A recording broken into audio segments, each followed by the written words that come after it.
Do you want to hear about a scary mountain? Yeah. I love scary mountains. So We're on a scary mountain roll right now. Okay, so in Pakistan, there is a mountain that is called Terich Mir Mountain, which is also translated to the King of Darkness Mountain. Oh my gosh. This is in Pakistan. All People right, know how to name mountains. they really do. Now, there's a reason probably why it has this dark name, because in 1950, it was the first time anyone actually discovered this large mountain, actually ever went on it, ever tried to summit it. They don't have an exact number throughout the years of how many people have died on this thing, but it's said to be hundreds. It was unsummitable at one point, right? But certain people have claimed that they've reached the summit, which is totally cool. That's fine. But there was a time that it was open reign, anyone could go, and there were some weird stories every now and then. There's some lore that fairies lived. There was a castle of fairies that used to live on this huge mountain, and there would be ginormous frogs that would hide within holes and would eat anyone up. And before they went up, Carnivorous frogs. Carnivorous frogs, which is terrifying to think of, like a frog the size of a school bus, like lurking behind you, right? They're saying that they were big? ginormous. Yeah, Oh, apparently they gosh. were ginormous. They would swallow humans whole. But I mean, like I heard that, I'm like, whatever. But apparently, and this isn't even like a myth. There's people who have seen these. I don't know if you would call them monks or whatever you would call them, but they were just people that are indigenous to that area that would live on the mountain. People wouldn't know their names, people wouldn't see their faces, but they would know, and they would claim we're there to protect the space between nature and people, and trying to keep this mountain at peace, because there's a lot of lore to it. And it says if you summit it and the mountain doesn't kill you on your climb, within a year you die. And there's been Very claim similar stories to claim after claim of this stuff happening, right? And at one point in the early 2000s, it got shut down. They said, you are not touching this mountain. No one can go on this mountain. It's completely restricted. Guess when it was? COVID. When they restricted this? September 2001. Oh. Well, that's weird coincidence. Yeah. They say it's because it's near the border, I think, of Iraq or Baghdad, whatever. Yeah, Baghdad is in Iraq. Yeah. So Iraq. it's close by, and that's what they claimed. And so for almost 20 years, no one was able to go up on this mountain. And in 2019, The U.S. government said you couldn't do it, or the government of Pakistan? the people of Pakistan. Okay. Yeah, said you cannot go up. It's completely restricted. In 2019, a French group of mountain climbers got permission to go up it. No one was on this mountain. So they go up this mountain, and First time in 20 years. First time in 20 years. They're going up this mountain, and this is just a thing that they just threw out. I'm like, well, how is this not a big deal? They're going up this mountain, and they see over in the far distance another group of people coming back down the mountain. Pardon? And they're like, that's weird. They go I'm up, in the future. and they have a conversation. These people are Russian. They're a Russian group. Ghosts. Had no interest in having conversation or like sticking around, and then they left. The French people went up there and went down with no problem whatsoever.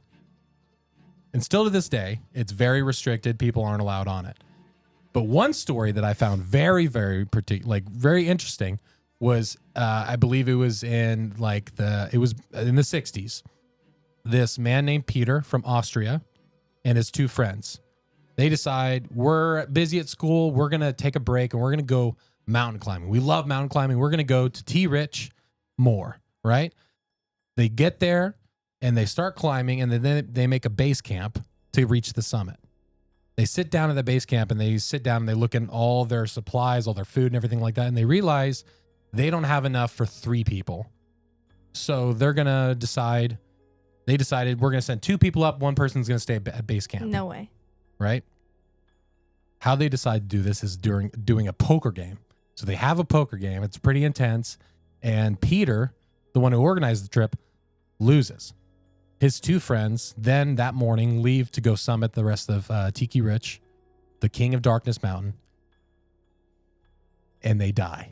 No. They fall, apparently off an ice sheet. That's what's said. They never recovered the bodies that I know of, and they just happen to die. Peter walks completely unscathed, goes back to college, and starts reevaluating things.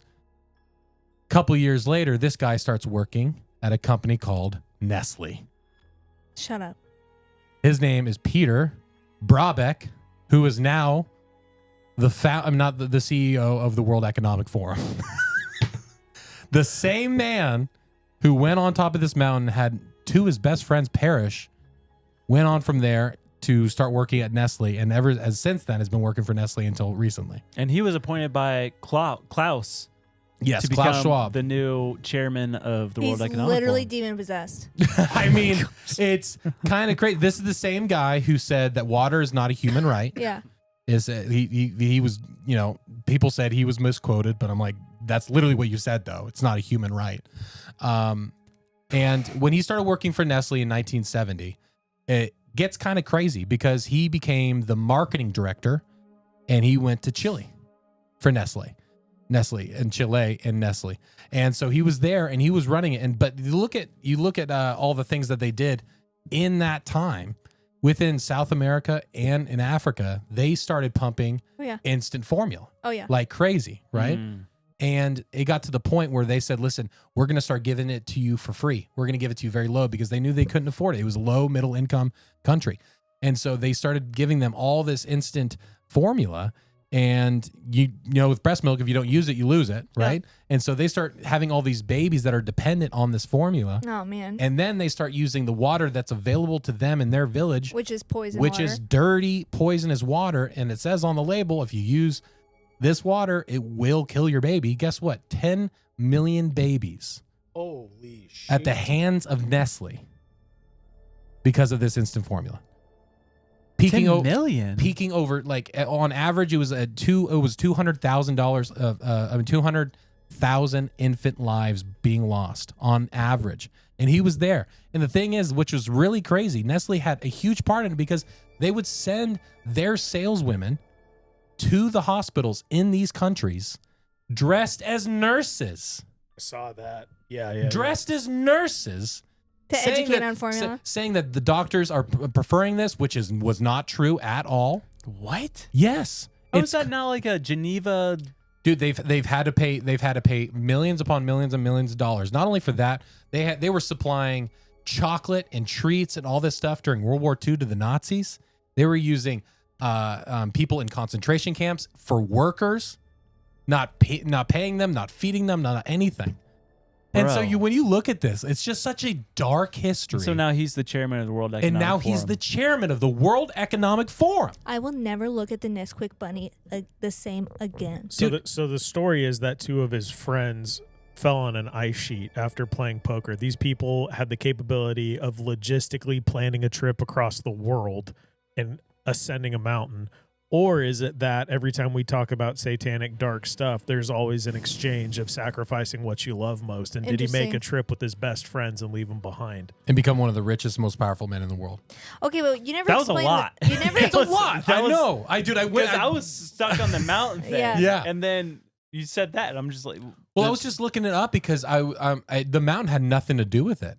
I was just looking into him, and then I was looking into his history and everything like that. And he says, this was a big transformative moment in my life. This has kind of changed everything, put things in perspective for me.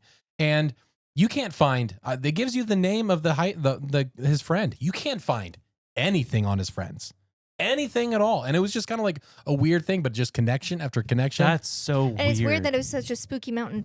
You never explained the Russian dudes, though. That's it. That's what that thing is. They just blipped it and gone. Did they describe what the Russian dudes looked like at all? Like, no. Was it them? Were they ghosts? Is that what you're thinking? The Dyatlov Pass guys. No, I'm thinking of the Mount Kailash, what we talked about last week. Remind me. So it's the Mount Kailash in Tibet. Yeah.